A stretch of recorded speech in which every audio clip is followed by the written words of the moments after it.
অল্পবিদ্যা অত্যন্ত ভয়ঙ্করী।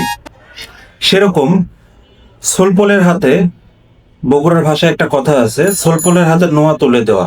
তো সোলপলের হাতে নোয়া তুলে দেওয়া এটা আসলে খারাপ অর্থে বা একটু নেগেটিভ অর্থে ব্যবহার করা হয়, যে একটা ছোট ছেলে পেলের হাতে যদি লোহা তুলে দেন, তাহলে সে কিন্তু কাউকে মারতেও পারে, ওটা দিয়ে কাউকে কাটতেও পারে।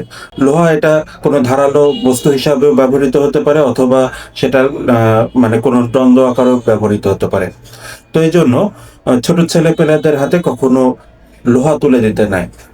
তো সেরকম আপনি যদি বাস্তব জীবনে আসেন, আমাদের সামনের দিনগুলোতে আহ, এখন স্মার্ট ফোনের যুগ চলছে।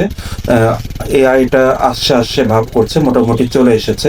সামনে আরো এই প্রযুক্তিটা আরো বিকাশ লাভ করবে, আরো হয়তো অন্যান্য প্রযুক্তিটা আসবে। তো আমি এখন বসে 2025 আগস্ট মাসে এই কথাগুলো বলছি। তো সামনের দিনগুলোতে যখন এআই প্রযুক্তি আসবে, এআই একটা ভয়ঙ্কর একটা রূপ নিতে পারে। তো যারা ডেভেলপার, যারা এটাকে ভালো কাজে ব্যবহার করার চেষ্টা করছে, সেটা তো ভালো কাজে ব্যবহার করার চেষ্টা করবেই।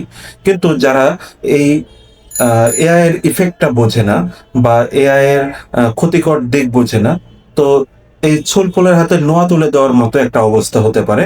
যে যারা অল্প বিদ্যায় ভয়ঙ্করী, এই ধরনের মানুষের হাতে যখন এই এআইটা পড়ে যাবে, তো তখন পুরো বিশ্ব বা পুরো এরিয়া একটা ভয়ঙ্কর একটা অবস্থায় দাঁড়াবে।